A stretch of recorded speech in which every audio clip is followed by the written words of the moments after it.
말씀은 믿음이 없고라고 하는 제목으로 강의하도록 하겠습니다.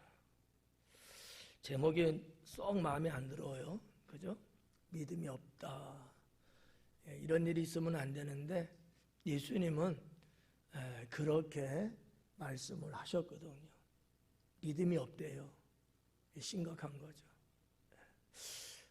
일반 백성들한테 믿음이 없다고 말하는 것도 참 문제인데 예수님은 제자들을 향하여 그런 말씀하셨거든요. 믿음이 없대요. 만약에 제가 여러분한테 믿음이 없다고 하면 여러분은 어떨 것 같아요? 기분이 썩 괜찮아요? 아니죠. 기분이 안 좋죠. 좀 잘해야지 그러니까.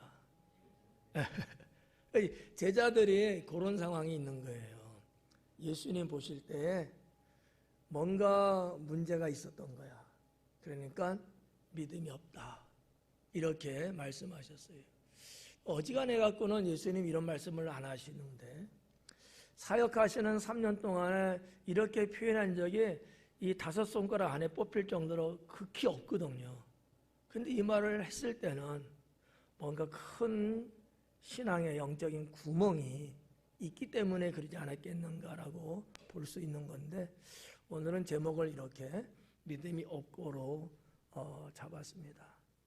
이거를 좀 뒤집어서 보면 믿음이 많고 우리는 이렇게 가야 되겠다. 믿음이 많고 어떻게 가자고요? 믿음이 많고 훨씬 좋죠. 좀 이렇게 좀 텐션이 올라와요. 믿음이 많고 참 좋죠. 자, 오늘 37절부터 살펴보겠습니다.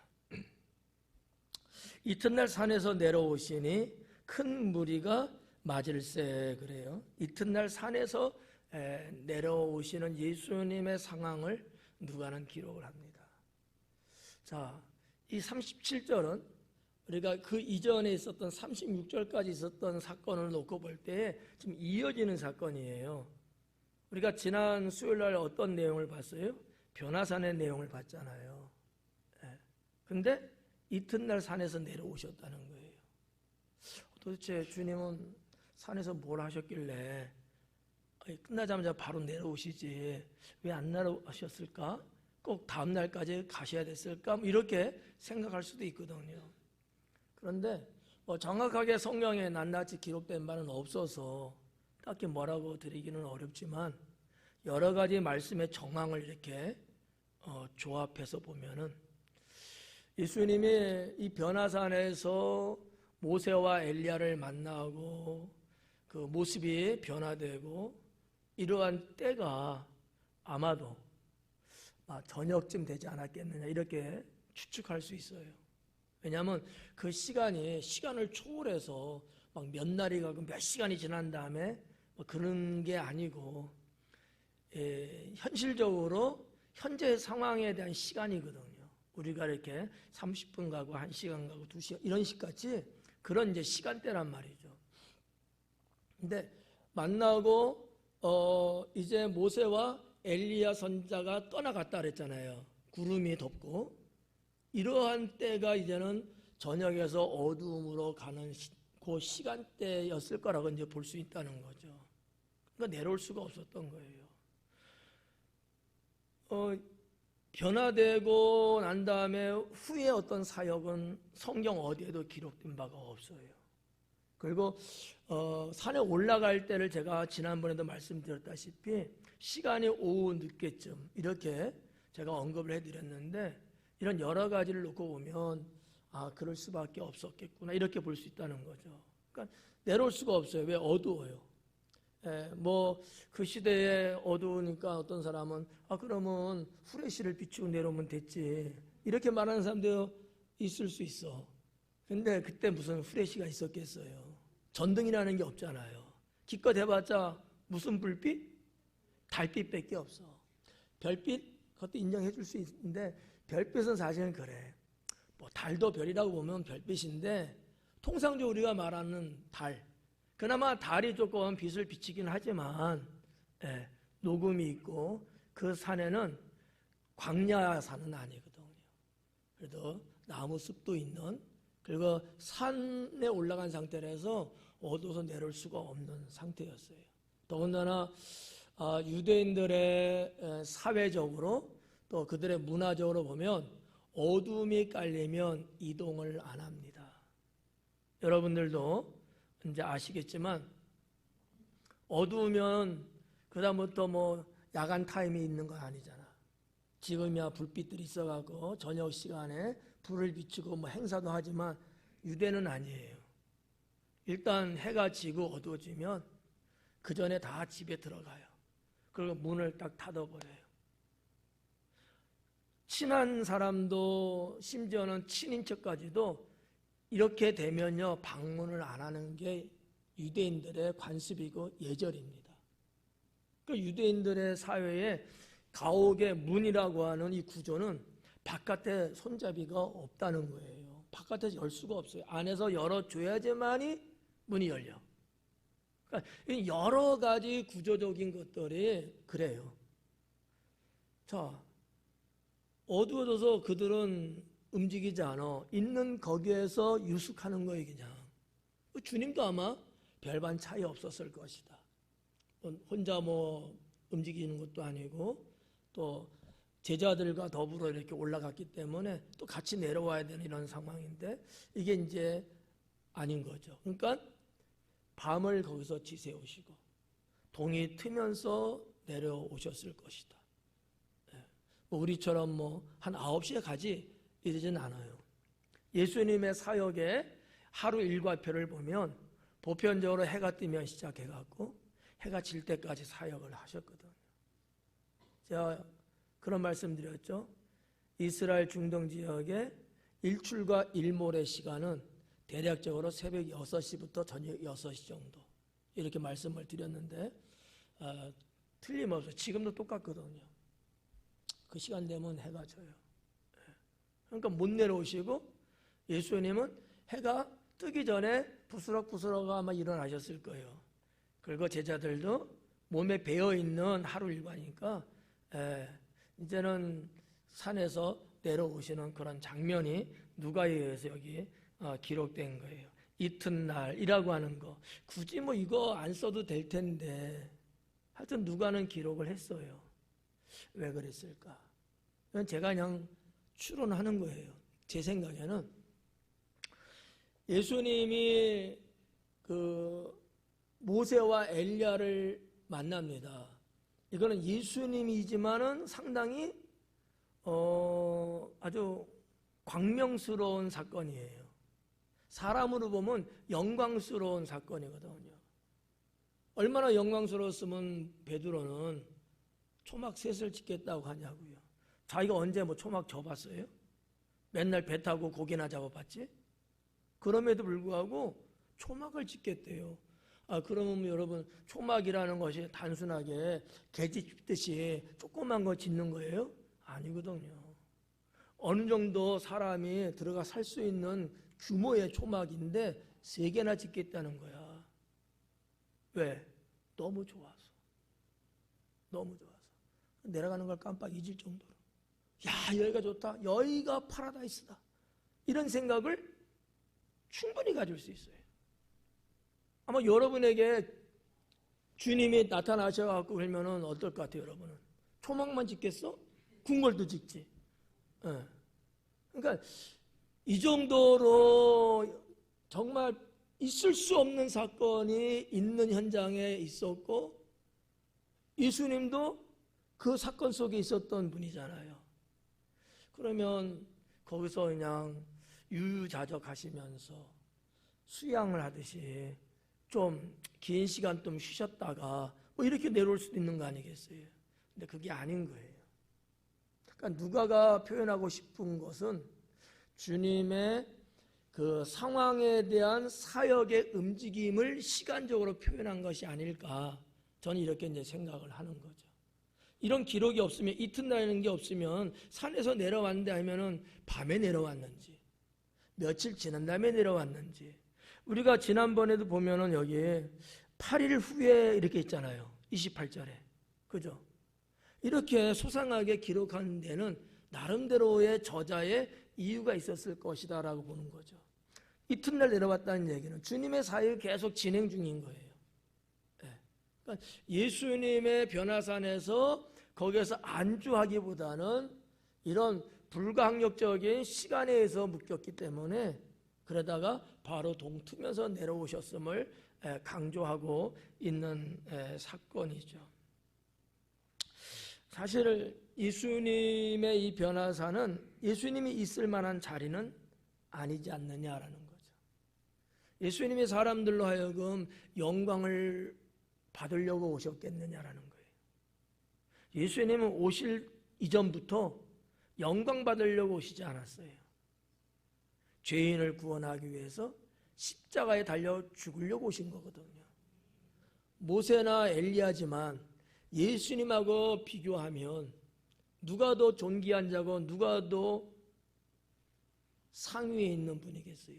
당연히 예수님이죠. 그런데 유대인들에게 있어서는 예수님의 개념보다는 모세와 엘리야란 말이에요. 그러나 예수님은 아닌 거거든.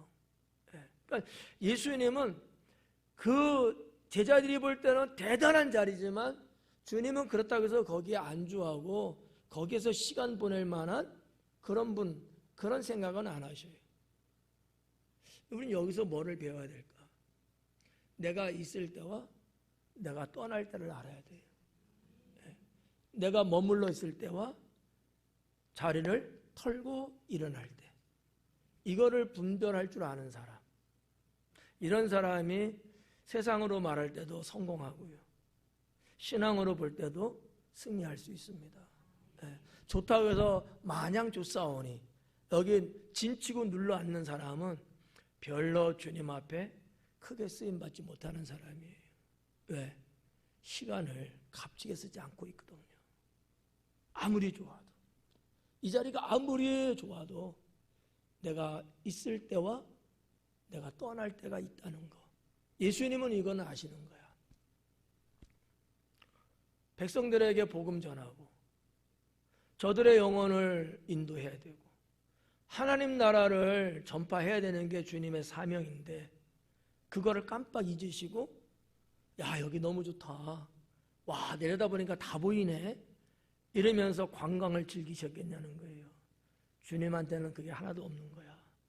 어떻게든지 복음 전하고 어떻게든지 백성을 이끌고 저 죄악과 사망의 골짜기를 거닐고 있는 내 백성들을 구원해야겠다는 이 일념뿐인 거지 다른 무슨 생각을 하시겠어요?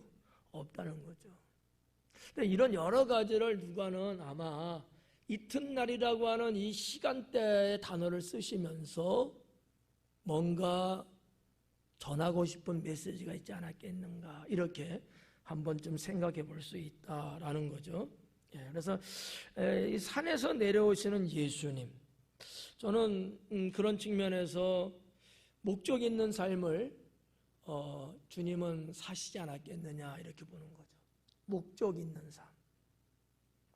시중에도 그런 책이 있어요. 목적 있는 삶이라는 책이 있는데 아마 우리도 예전에 아마 읽었을 거예요. 뭐 읽은 사람만 읽었겠지. 목적 있는 삶. 예수님은 철저하게 목적이 있는 삶을 사셨습니다. 여러분은 어때요? 목적 있는 삶을 살고 계시는 것 같아요? 아니면 그냥 사니까 사는 것 같아요? 이게 전혀 다른 거야. 예수님은 현재와 미래를 다 보고 계셔. 얼마 후에는 내가 고난받고 십자가에 달려 죽는다는 거 주님은 알고 계시잖아요. 근데 그 사건은 언제 일어나느냐? 지금 일어나느냐? 미래에 일어나느냐? 미래에 일어날 사건이에요. 그게 목적이야. 그 목적을 위해서 현재라는 지금의 삶은 충분히 헌신하고 희생하고 감당하는 거죠. 목적 있는 삶을 사는 사람들은 이 두 시간대의 삶을 같이 갖고 갑니다. 근데 목적 있는 삶이 없는 분은요, 지금만 봐요. 베드로가 초막셋을 짓겠다는 것 같은 그런 개념이에요. 예수님의 사역이 뭔지는 까마득하게, 주님이 뭐 돌아가시고 부활하실 거라는 것을 들었는데 이거는 이제 안중이 없는 거야. 왜? 지금 현재 이 황홀함에 빠졌어. 이해가요? 여러분 신앙을 가지고 세상을 살 때도 여기에 빠지면 위험한 거예요. 여기에 빠지면 하나님이 주시는 은혜도 있고 축복도 있고 행복도 있고 다 있지만 거기에 머물러 있으면 안 되는 거예요. 그거는 잠시 주님의 은총을 느끼는 거지. 우리는 왜? 목적 있는 삶을 갖고 가는 거거든. 하나님 나라 들어가는 거며 하나님의 영광을 나타내는 거며 복음을 전하는 거며 영혼을 구원하는 거며 하나님 나라를 부흥시키는 거며 이런 다양한 목적을 갖고 우리는 살아간단 말이에요.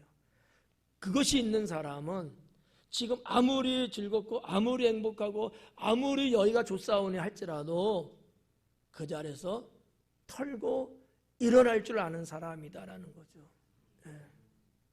우리는 여기에서 이런 예수님의 모습을 배워야 되겠다라고 저는 생각합니다.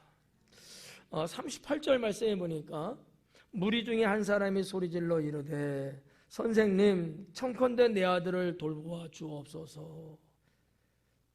이는 내 외아들이니이다. 그래요. 무리 중에 한 사람이에요. 자, 동이 트고 예수님은 제자들과 함께 산에서 내려오시는 거예요. 그런데 이미 산 밑에는 많은 백성들이 와 있는 거예요. 큰 무리가 있다고 누가는 기록하고 있거든요.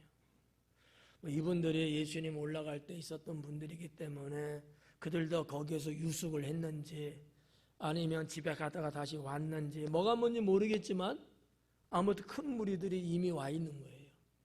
그 중에 한 남자가 내려오시는 예수님을 발견하면서 주님께 달려가는 거죠.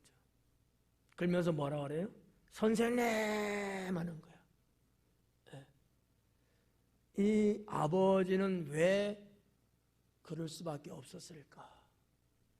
이 대목에서는 우리가 이 아버지의 마음을 좀 배워야 되겠다라는 거죠. 아버지의 마음.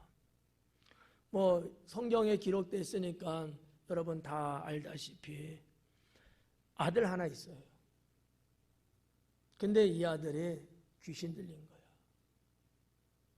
하루에도 몇 번인지 모르지만 귀신이 자꾸 이 아들을 괴롭히고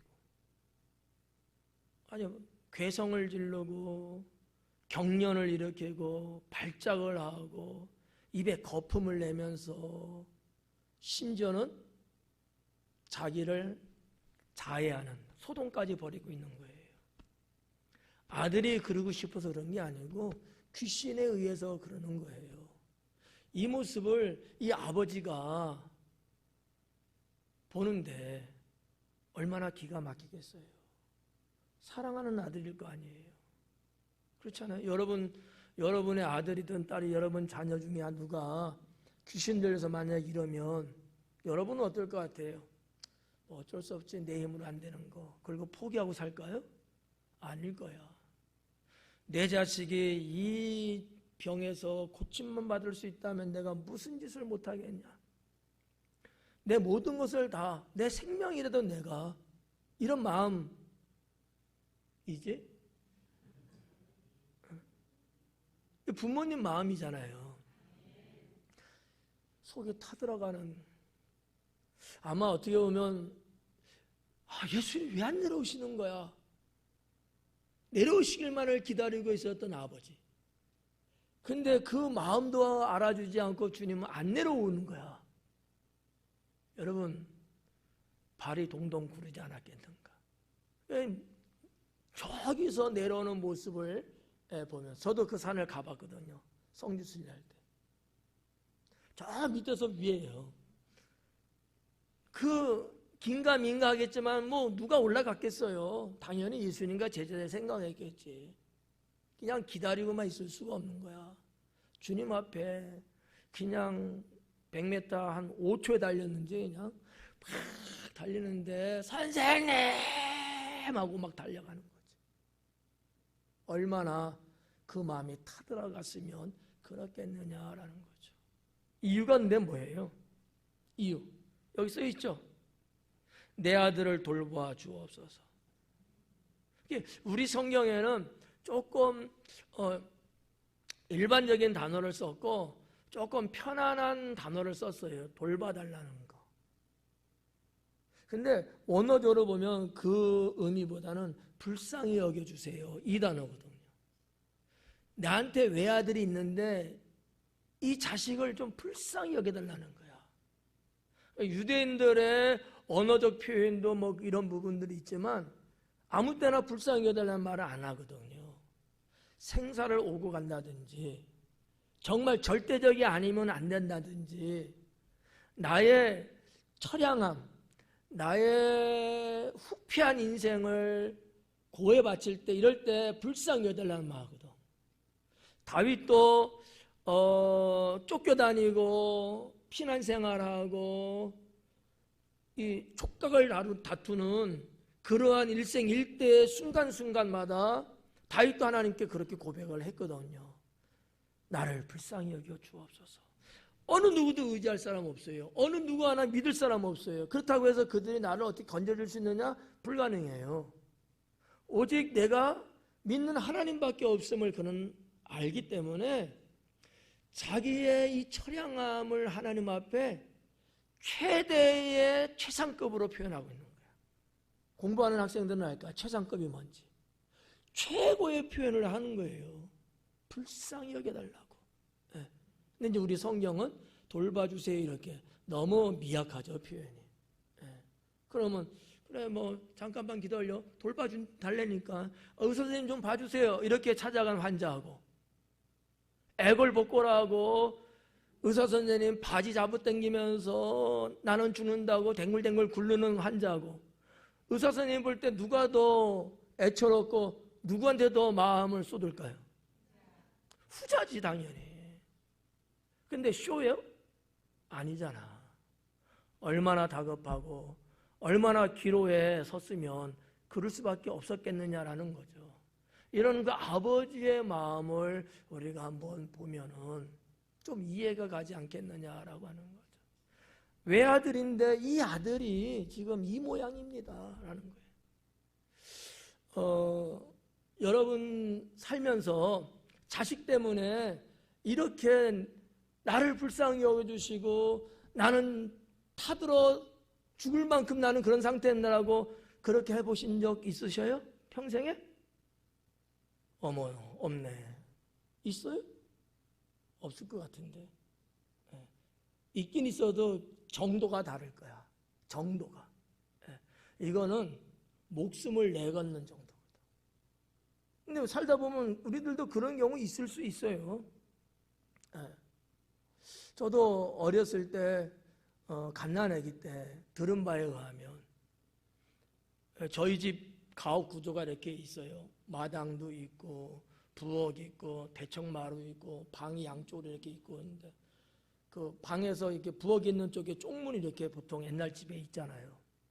제가 거기서 이렇게 있는데 어머니는 부엌에서 아마 계셨던 것 같고 거기서 이렇게 쪽문 그 문 있잖아. 문턱에 이렇게 있다가 앞으로 딱 꼬꾸라져 갖고 부엌 부뚜막으로 이렇게 탁 낙하했대. 떨어졌대요. 근데 마침 어머니가 불에다가 뭐 남빈지 소신지 하여튼 뭐니라도 설탕물을 끓인다고 끓이는 중이었다는 거야. 근데 제가 또 축구 좋아하잖아. 정확하게 꼬링을 딱 하는 거지. 그러니 여러분 그 갓난아기가 그 끓는 물속에 얼굴을 파묻을 정도 됐으니 이게 살겠어요? 화상이? 아마 3도 이상 됐을 거야. 그래가지고 제 얼굴이 이렇게 까맣고 이렇게 못생겨졌어. 나 못생기진 않았거든. 그런 이 갓난아기를 보는 순간 우리 부모님은 속이 어떻겠어요? 대한민국 그 당시에 60년대니까 60년 초니까 대한민국에 무슨 화상약이 있고 뭔 의술이 있었겠어요. 난리죠. 그 울어대는 그 피부가 이게 익어갖고 그런 그 아들을 등쳐 메고 뛰기 시작하는 거죠. 없어, 어디든지. 이거를 치료할 수 있는 의사도 없고 약도 없고. 근데 이제 저희 집이 후암동이니까 미8군하고 같이 옆에 붙어 있고 그래요. 뭐 무슨 정보가 있었는지 정말 탁월한 의사 선생님이 있다는 걸 알고 거기서부터 뭐 서울 얘기하면 뭐 모르겠지만 그냥 그렇다고 봐요. 그냥 거기서부터 저기 홍은동 홍제동까지 가신가. 거기 계시니까. 예. 비행 타고 갔나? 뭐 택시 타고 갔겠지 뭐. 예. 그래가지고 계속 화상 치료를 이제 해주신 거야. 대한민국엔 약이 없고 미국에서 들어온 약을 구입해갖고 계속 치료를 한 거지. 그나마 이 정도가 됐어. 예. 이 얘기를 왜 하냐면 부모의 마음은 그렇지 않았겠냐는 거지. 예. 저는 이 말씀을 준비하면서 들었던 그 옛날 저의 어렸을 때 우리 부모님의 마음을 한번 생각을 해본 거예요. 얼마나 속이 타들어갔을까? 얼마나 놀랬을까? 예. 그렇잖아요. 아마 죄의식도 가졌을지도 몰라요. 내가 잘못해갖고 내 아들을 이렇게 인생을 망치게 했구나. 이런 생각도 아마 우리 어머님은 했을 수도 있어. 표현은 안 하지만 속으로는 아마 그러셨을 거야. 제가 막내기도 하지만 그래서 더 마음을 더 쓰셨는지도 몰라요. 부모님 마음이 그랬듯이 여기에 나오는 성경의 이 아버지 마음은 어떻겠냐는 거지. 이걸 여러분 경험해보지 않은 분들은요 아무리 무슨 말을 해도요 마음에 와닿지가 않아요. 마음에 와닿아 보려면 한번 실습을 한 번씩 해봐.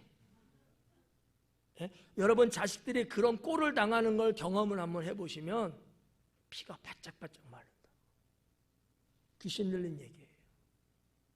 귀신은 세상의 의학으로 치료 못해요. 오직 하나님의 능력으로만 가능하죠. 겪어보지 않으면 모른다니까. 저는 귀신들을 내쫓는 사역을 해봐서 알아요. 그 부모님들의 울부짖는 소리는요 차마 눈 뜨고 볼 수 없어요. 기가 막히거든요. 왜? 자식이 꼴이 아니에요. 여러분 다른 성경에도 보면 무슨 얘기가 나와요. 귀신 들려갖고 딸이 불에도 넘어지고 물에도 넘어지고 들어간다는 거야. 어디든지 막 그냥 다 큰 딸 자식이 옷 훌렁훌렁 벗어 제끼고 여기 가고 저기 가고 날뛰는데 어느 부모님이 그 모습을 보면서 속상하지 않을 수 있냐고요. 기가 막힌 거거든요 이건요. 예? 붙잡은다고 돼요? 귀신의 힘으로 하는데 안 돼요. 이게 말할 수 없다는 거지.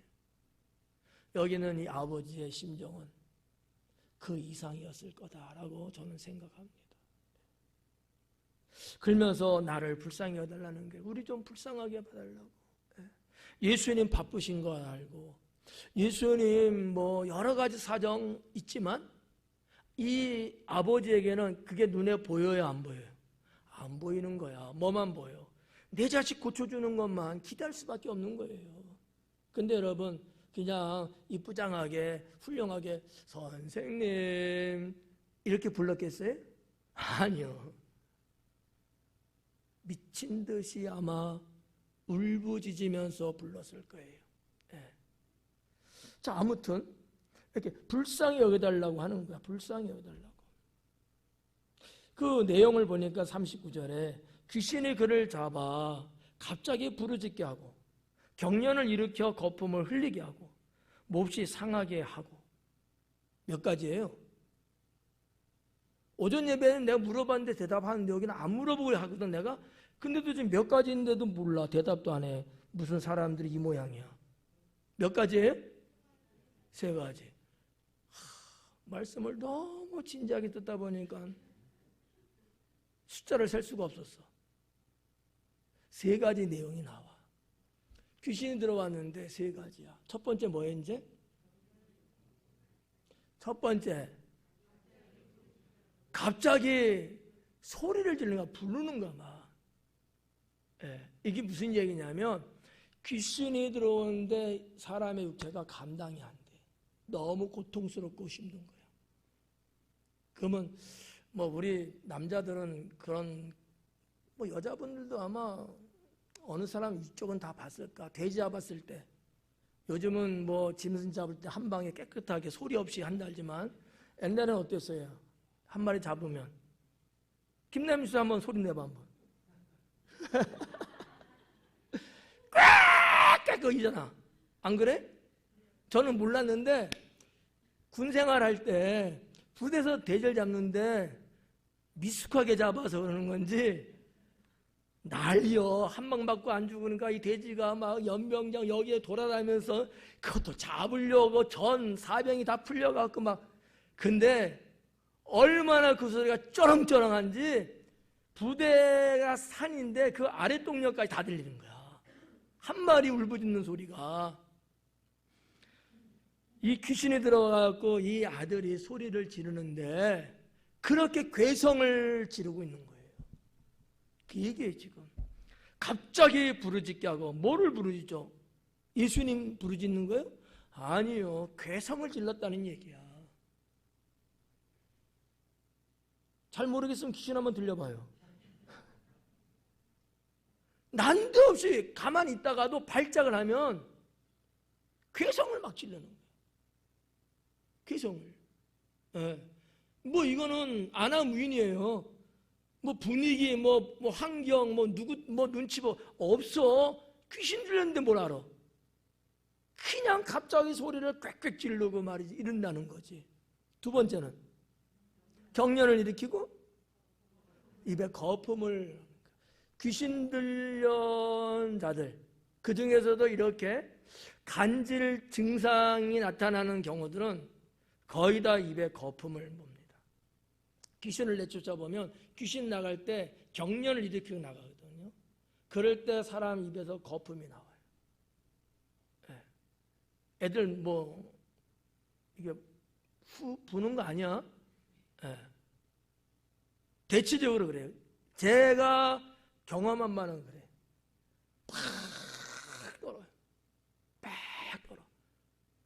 이게 진짜 모타 같아. 붙잡아 봤는데도 나도 진동해. 능력이 오는 것도 아니고 뭐. 감당이 안 돼, 감당이. 어떻게 방해만 집사님 붙잡으면 될까? 세 사람이 붙잡아도 안 돼. 귀신 들린 자는요, 보이지 않는 힘이 엄청납니다. 여러분 걸어서 강인 성경 말씀이 있잖아요. 안 돼요. 쇠사슬로 묶어도 그냥 이게 그냥 그 지푸라기처럼 그냥 뚝뚝 끊어져요. 엄청나거든. 근데 내 아들이 경련을 막 일으키면서 입에는 거품이 막 나오는 거야. 이거를 보는 아버지는 미쳐버리는 거지. 미치는 거 이거는요. 세 번째는 뭐예요? 자기를 상하게 한대. 무슨 얘기냐면 자해를 하는 거야. 막 손에 들리는 거, 막 옆에 있는 거 막 내리치고 손에 잡히면 그걸 자기 몸을 막 찌르는가. 칼로도 막 찌르고 막 병조각 같은 거 찌르고. 이게 물불을 안 가려요. 얼마나 괴로워. 얼마나 괴롭냐고. 귀신이 속에서 역사하는데 이거를 감당할 수 없으니까 막 요동을 하면서 막 자기 자신을 해치는 거야. 그러고 싶어서요? 아니야. 자기가 하는 게 아니고 그 안에서 귀신이 그러는 거야. 이런 거를 어떨 때는 하루에도 몇 번씩. 하루만 다니고 날마다 이렇게 살아가는데 기가 막힐 일이죠. 아마 요즘 같으면 부모님이 이랬을 거야. 너 죽고 나 죽자 차라리. 세상 이렇게 살면 뭐 하겠니? 그리고 자식 죽이고 자기도 아마 죽는 일이 아마 있을 거야. 이 정도 아닌데도 그런 분들이 요즘은 여기저기서 들려오잖아요. 얼마나 힘들고 얼마나 괴로우면 그러겠냐는 거죠. 이 아버지가 자기 아들을 보면서 느끼는 감정, 그 감정에서 받게 되는 고통, 이 아들의 삶에 대한 이 피비린내 나는 이 싸움 감당이 되겠냐는 거예요. 이런 현상이 39절에 나오는 거야. 근데 산에서 내려오시는 예수님을 보고서 이 아버지가 뭐라고 그랬다고요? 선생님이에요 라고 불렀다고 그랬잖아요. 네. 이 선생님이라는 게 원래 디다스칼로스라는 게 선생이라는 단어거든요. 그런데 여기서는 디다스칼레라는 단어로 되어 있어요. 무슨 얘기냐면 문법을 사용한 건데 혹격을 사용했어요. 선생님하고 높여 부르는 거야. 디다스칼레. 그럼 어떻게 불렀을 것 같아? 한번 불러봐. 디다스칼레 이렇게 불렀겠어요? 제가 아까 어떻게 했죠? 아이고, 그것도 못해갖고 죄 많은 사람 어떻게 살까? 디다스칼레! 해봐.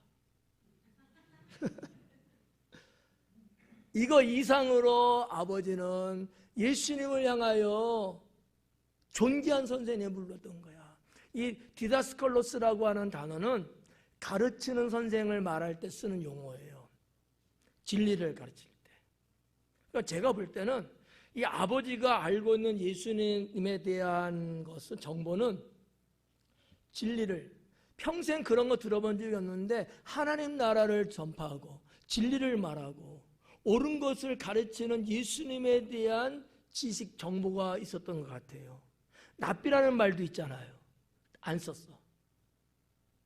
진리를 가르치고 그 진리의 길로 인도한다는 디다스칼로스 이 단어를 쓴 거야. 누가는 이거를 지금 이야기하고 있다는 거죠.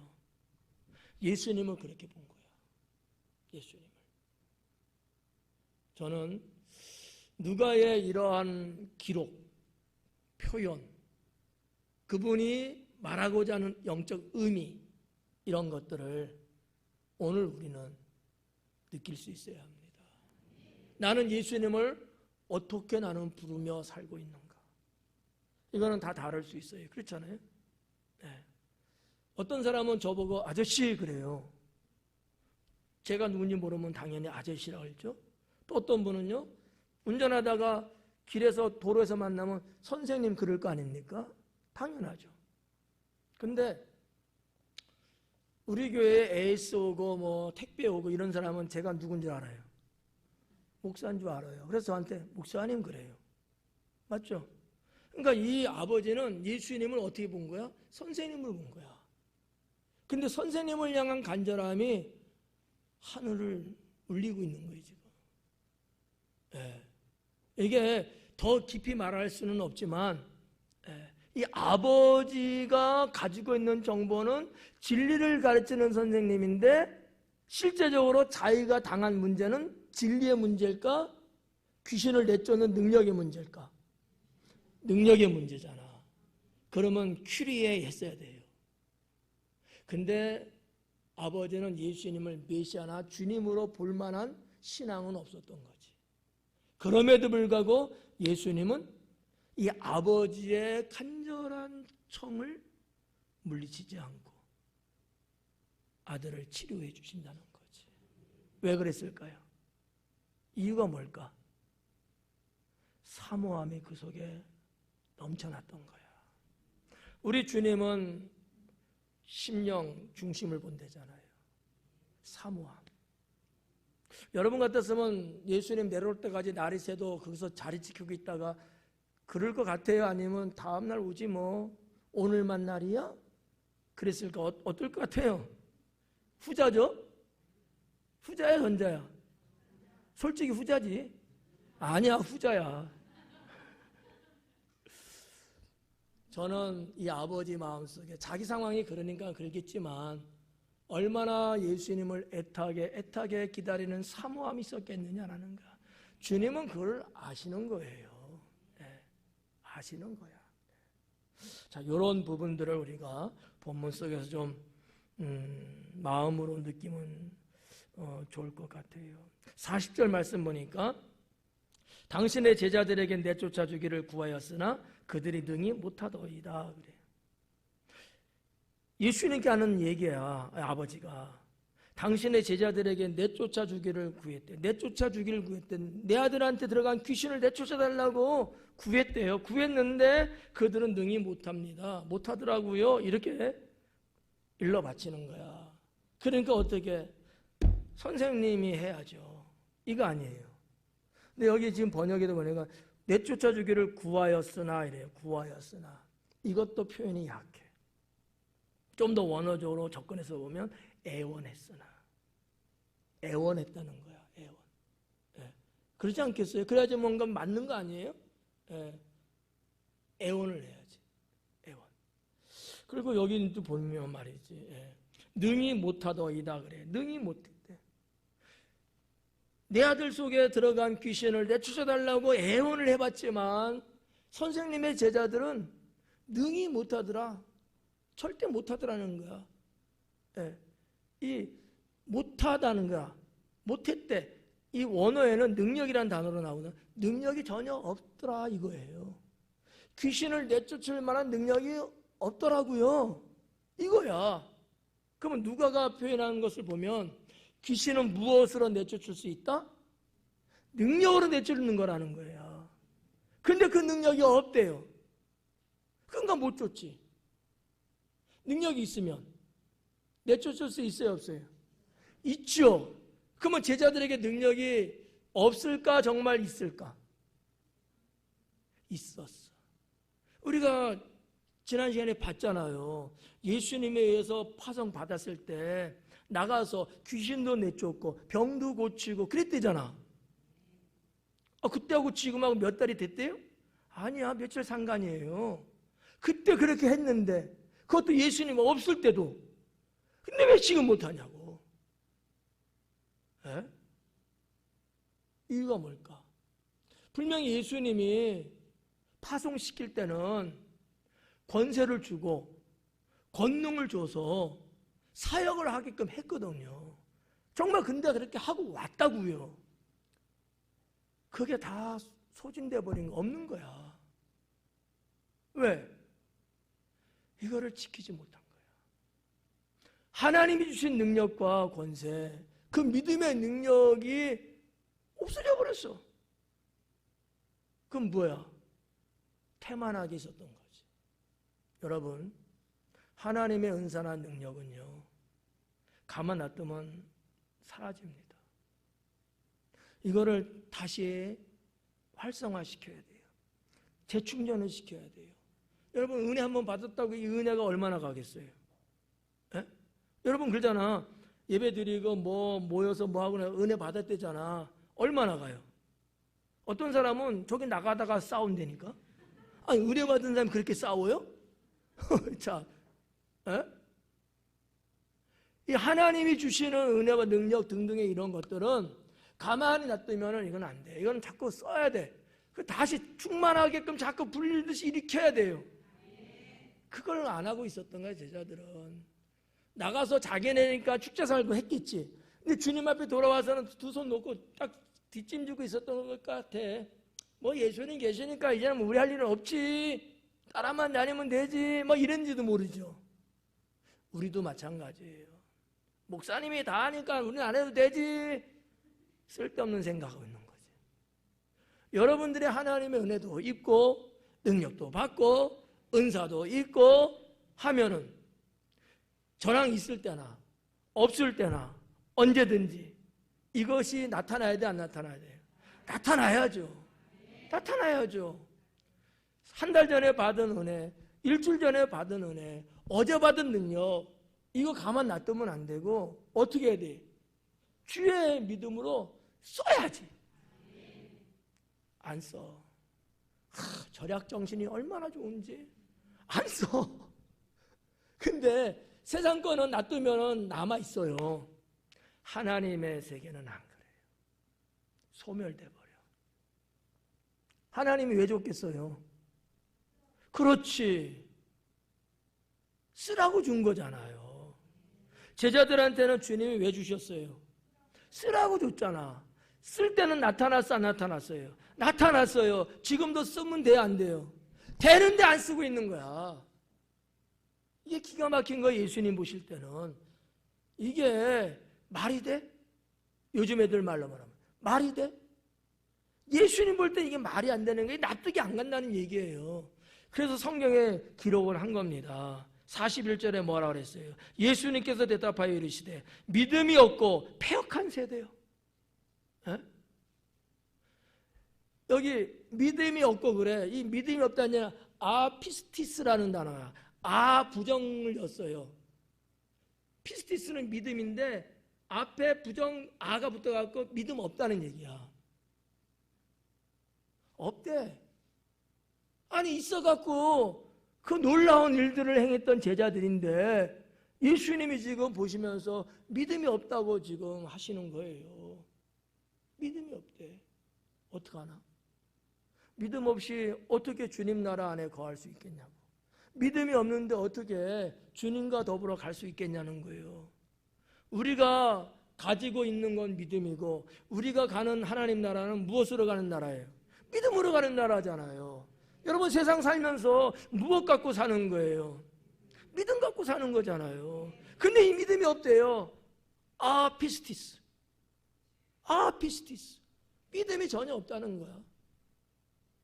조금이라도 좀 남아서 좀 찰랑찰랑하면 어떻게 좀 되는데 문법적으로 보면요 없대요.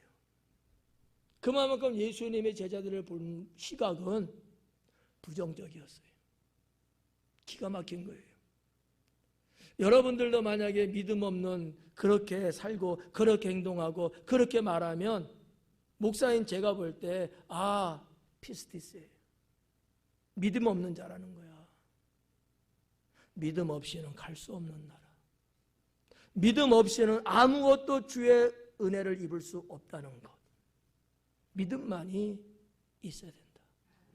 근데 여기 보니까 믿음이 없고 패역한 세대요 그래요. 패역하대요. 단어 자체도 좀 그렇죠. 패역하대. 이 패역하다는 단어의 뜻이 뭔지는 사람마다 잘 모르더라고. 감은 있는데 그게 무슨 뜻인지 말하기는 버벅거리더라고. 언어적으로 설명하면 무슨 얘기냐면 타락하다라는 거예요. 타락하다. 타락했대요. 아니면 이렇게 굽게 하다. 이게 똑바로 돼야 되잖아요. 이거를 구부러 버린 거예요. 타락이죠. 일탈해버린 거예요. 그 단어를 쓴 거예요, 예수님이. 누가? 제자들한테. 너희들은 타락한 자들이다. 무서운 표현이죠. 너희들은 내가 말하고 내가 끌고 가는 그 길을 구부러뜨렸다. 이런 거예요. 얼마나 이게 주님 앞에 불충스럽고 죄악된 거냐고요. 다른 건 몰라도 우리가 이렇게 살면 안 되잖아. 여러분 성경에 탕자의 비유 말씀 있잖아요. 아버지와 더불어 있었던 둘째 아들, 그때는 좋았잖아요. 근데 세상 이야기 듣고 세상 맛을 조금 보고 아버지한테 상속받아서 그것도 땡겨서 갑을. 그리고 타국에 나와서 이걸 뭐라고 보는 거예요? 타락으로 본 거예요. 똑같은 거예요. 패역해진 거예요. 주님이 원하는, 아버지가 원하는 그 삶을 안 살고 이그러진 삶을 산 거야. 예수님이 제자들을 향하여 이렇게 말한 거예요. 너희는 패역하다. 성도 여러분, 우리도 주님이 주신 능력 있고 은사도 있고 믿음도 있고 권세도 있고 하나님 나라도 있는데 이거를 그냥 땅에 묻었던 한 달란트 받은 종처럼 아무것도 주님을 위해서 살지 않고 살아간다면 패역한 거예요. 예수님이 비유 말씀했잖아요. 한 달란트 받은 사람 능력만큼 준 거거든. 능력만큼. 5달란트 감당할 수 있는 능력이 있어서 5달란트 줬고 한 달란트 감당할 수 있을 정도이기 때문에 한 달란트 줬어요. 다 100% 준 거야. 근데 땅에다 묻어버린 거예요. 믿음이 없는 거야. 그리고 놀고 먹었잖아요. 그리고 주인이 왔잖아요. 계산하자 했을 때 그 원전 1달란트만 갖고 오니까 악하고 게으른 종아, 악하고 게으른 종, 악하대요. 폐역하다는 얘기예요. 똑같은 개념으로 주님은 그들을 책망했거든요. 성도 여러분, 여기 본문에 나오는 제자들처럼 우리가 이렇게 살아가면 안 됩니다. 정말 주님이 여러분 각자에게 베푸신 은혜와 능력을 따라서 내가 무엇을 하고 살아야 될 것인지, 정말 그 직분과 사명의 삶을 건실하고 충성스럽게 하며 사셔야 돼요. 네. 뒷짐지고 놀면서 살면은 주님이 기뻐하지 않는다라는 거죠. 하나님의 나라 능력은 언제나 재충전, 재충전. 이것이 돼야 돼요. 요즘 뭐 전기차 시대라잖아. 충전시키면 또 가잖아. 자동차에 기름이면 또 가잖아. 이게 돼야 되는 거야. 우리는 살면서 쓸 수밖에 없어요. 받은 능력 쓰게 되면 또 떨어지고, 세상하고 살면서 부딪히다 하다 보면 또 좀 소멸되고, 그럼 어떻게 해? 또 받아야지. 기름 다 떨어지면 기름 유듯이 말이지. 이거예요. 이래야 리플래시가 되는 거야. 이래야 우리의 삶이 새로워지고 더 신선해지고 우리의 영혼이 그렇게 변화되는 거거든요. 자, 이런 내용들을 여러분들이 마음에 새기시면서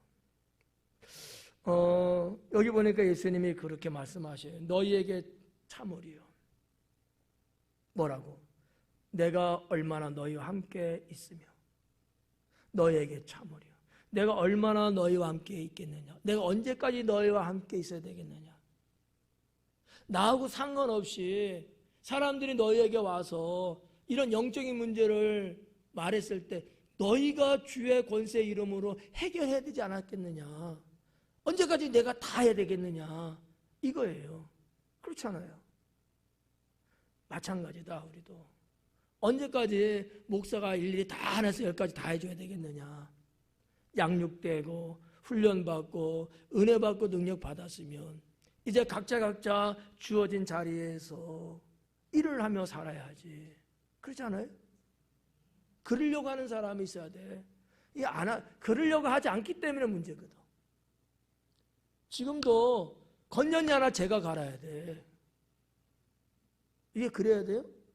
30년 됐어. 여전히 내가 건전지 갈아야 되냐고. 이거 기술이 필요한 건 아니잖아요. 얼마만큼 우리가 주님의 일에 관심이 있었느냐라는 거야. 얼마나 내가 할 수 있는 능력이 있음에도 불구하고 정말 했느냐라는 거예요. 주의 몸된 교회를, 하나님 나라를 알아서 내가 할 수 있는 능력을 사용하면서 우리 각자 모두가 그렇게 나갈 때 하나님의 놀라운 능력은 더 활발하게 나타날 수 있습니다.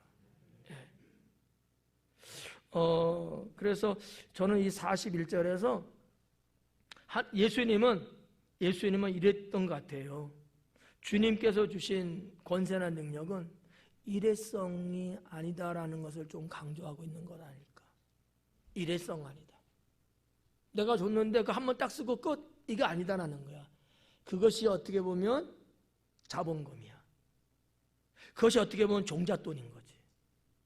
그것이 주님이 내게 주신 그것이 내 밑거름인 거예요. 이걸 갖고 내가 계속 이제는 활성화시켜야 되는 거예요. 할렐루야? 네.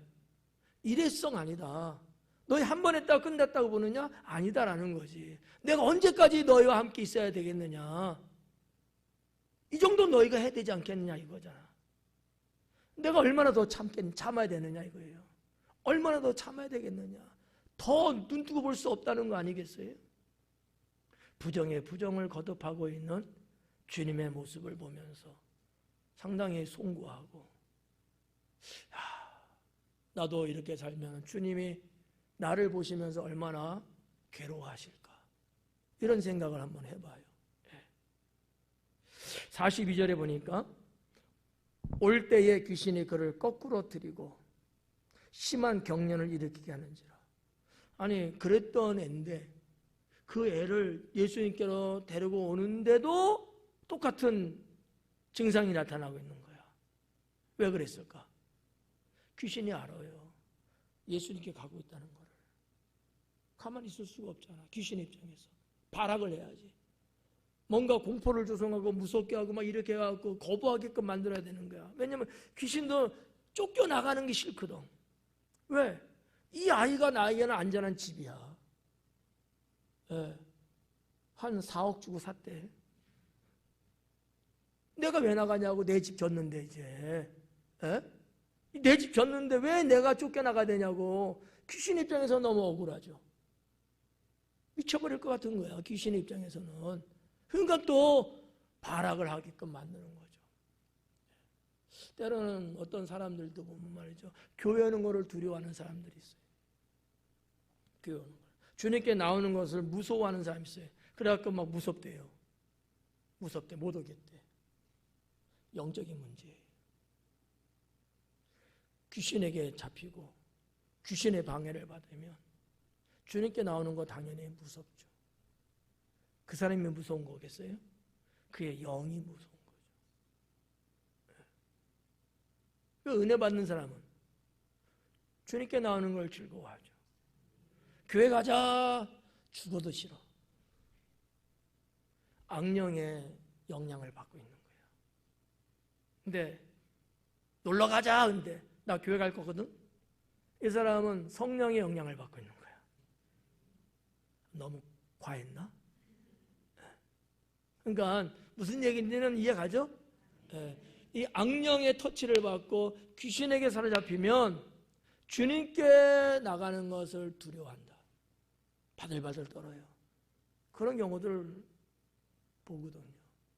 그래서 친구들도 뭐 자식들도 때로는 배우자들도 이렇게 교회 가자 하면요 아주 질색을 한다고. 그 사람들은 다 착한 사람들이야. 그런데 주님께 오는 것에 대해서만큼은 절대 반대야. 두려운 거야. 왠지 모르게 싫어. 뭐 잡아먹나 누가? 근데 싫어. 그 영향을 받게 되면 영적인 부작용이 생기게 돼 있을 수밖에 없죠. 어떻게 해야 돼? 그럴 때는요, 그래 알았어 다음에 하지 이래야 될까? 아니면 어떻게든지 끌고 나와야 될까? 끌고 나와야 돼. 그 근원을 잘라버려야 되거든. 근원을. 여기 그런 사람 있네. 여기 몇 명. 근원을 잘라버려야 돼. 그래서 주님 자녀 되고 인생을 바꿔야 되거든. 근데 이런 주님과의 만남이 없이 살면은 희망이 없어요. 사람은 좋은데 유독 주님께 오기를 싫어해. 이런 거 우리가 영적으로 한번 체크할 필요는 있다. 많이 핑계대는 게 뭐예요? 바빠서. 아유, 술 끊고 갈게. 뭐 이런 얘기도 하고 여러 가지 핑계를 많이 대잖아요. 다 그것은 붙잡고 그러는 거야. 그럴 때일수록 더 그 영혼을 위해서 기도하고 어떻게든지 내가 30만 원 줄게 가자. 어떻게 그럴 자신 있어요? 없어요? 없지. 하긴 돈이 없으니까. 한 영혼을, 그것도 내 가족 누구를 내가 주님께 나오게 할 때는 30만 원이 중요해요? 300만 원도 아깝지 않죠. 그래서 주님 앞에 딱 앉히게 되면 여기 아이가 귀신이 예수님 만남으로 나가서 치료받았듯이 인생이 달라진단 말이에요. 그 말씀이 42절의 후반부에 있는 거죠. 예수님께서 더러운 귀신을 꾸짖으시고 아이를 낫게 하사 그 아버지에게 도로 주시니. 만약에 이 아들을 데리고 나왔는데 역시 똑같이 경련을 일으켜 막 발작을 일으켜요. 그러니까 아버지가 아유 안 되겠다, 애가 너무 힘들겠다, 다음에 하지, 이랬으면 고침 받았겠어요? 아닌 거야. 죽들 살던 예수님한테 문제 해결을 받아야 되니까 어떻게든지 끌고 나온 거야. 중풍병 친구를 강가에 메어서 갔는데 안 됐잖아. 못 들어갔잖아. 그냥 돌아가? 그럴 수 없지. 어떻게든지 우리 친구를 살려야 되니까 지붕을 뚫어서까지도 변상 다 했대. 남의 집 지붕 뚫었잖아요. 그렇게 해서라도 내려갔고 친구 중풍병을 예수님 것도 고침 받잖아. 이 친구들이 대단한 거거든. 때로는 우리가 이런 대담성이 있어야 돼요. 그래서 영혼을 살리는 거야. 정말 내가 사랑하는 친구라면, 정말 내가 사랑하는 가족이라면 그 정도는 각오해야 된다라는 거죠. 그래서 42절에 낫게 하사 그 아버지에게 도로 주시니 그래요. 여러분, 제가 말씀드렸다시피 하나님 나라, 오늘 예수님의 사역이라고 하는 이 상황을 놓고 하나님 나라는 도대체 뭘까? 몇 가지로 정리할 수 있는데, 하나는 귀신을 내쫓는 거다. 하나님 나라는 그런 거다. 우리 주님께서도 이 땅에 오신 목적이 죄인을 구원하는 거지만 반면에 하나님 나라인 주님이 오셨단 말이에요. 세상을 지배하고 있는 사탄의 세력을 쫓는 거였거든요. 주님이 오셔서 계속 사역하는 중에 뭐가 있어서 귀신들을 쫓는 사역을 계속 하셨단 말이에요. 왜? 사탄이 지배하는 세상이고 사람들이 지배받고 사는가. 그래서 하나님 나라를 뭐라고 표현할 수 있느냐? 사탄을 내쫓는 것, 귀신을 내쫓는 것.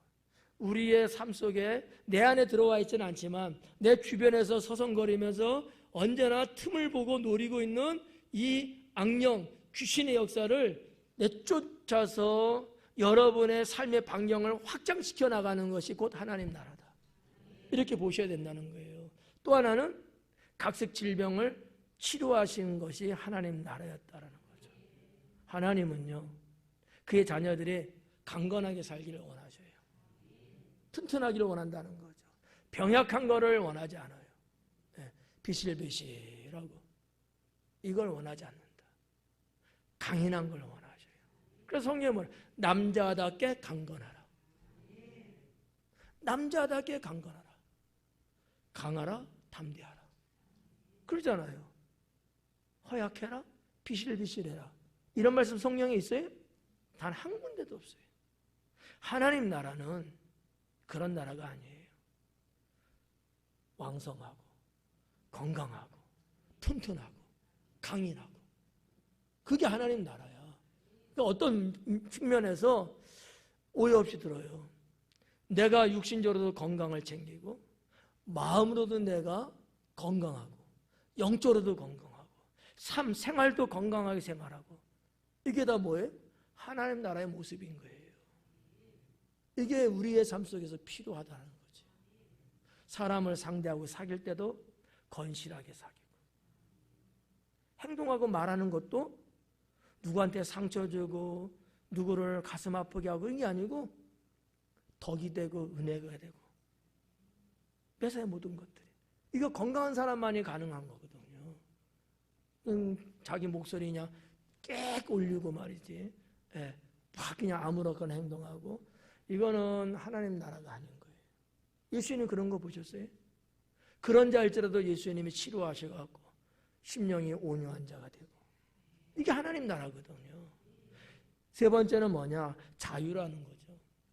하나님 나라는 자유다. 자유케 하신 나라거든.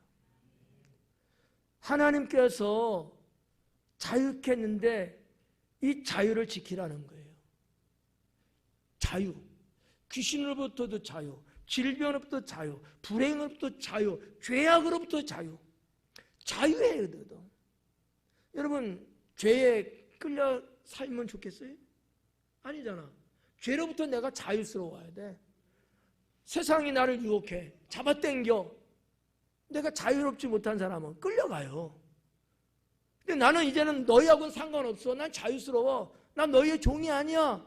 그러면 신경 쓸 거 없잖아요. 그렇잖아. 우리나라도 옛날에 보면 노비 문서 같은 거 있었어요.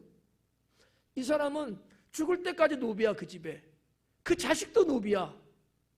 왜? 노비 문서가 법적으로 갖고 있거든. 근데 이 노비 문서를 불태워버리는 거야. 그러면 노비야 아니야? 아닌 거야. 이제는 예전에 그 주인이 뭐 하라면 하고 하지 말라면 안 하고 그랬는데 이제는 그럴 필요가 없어. 자유를 얻었거든.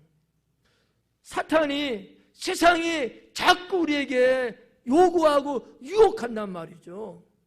하나님 나라가 있는 사람은 거기에 매일 필요가 없는 거예요. 사탄아 물러가라. 자유롭게 주 안에 사는 거지. 하나님 나라는 자유다라고 하는 거죠.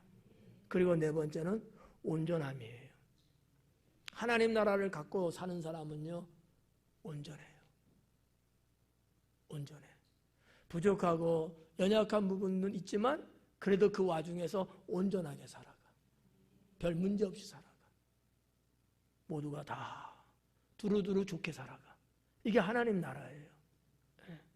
사랑하는 성도 여러분, 우리는 오늘의 이런 말씀들을 보면서 하나님 나라가 내 안에는 있는지, 나는 그 하나님 나라의 삶을 살고는 있는지 깊이 한번 생각해 볼 필요가 있습니다. 기도하겠습니다.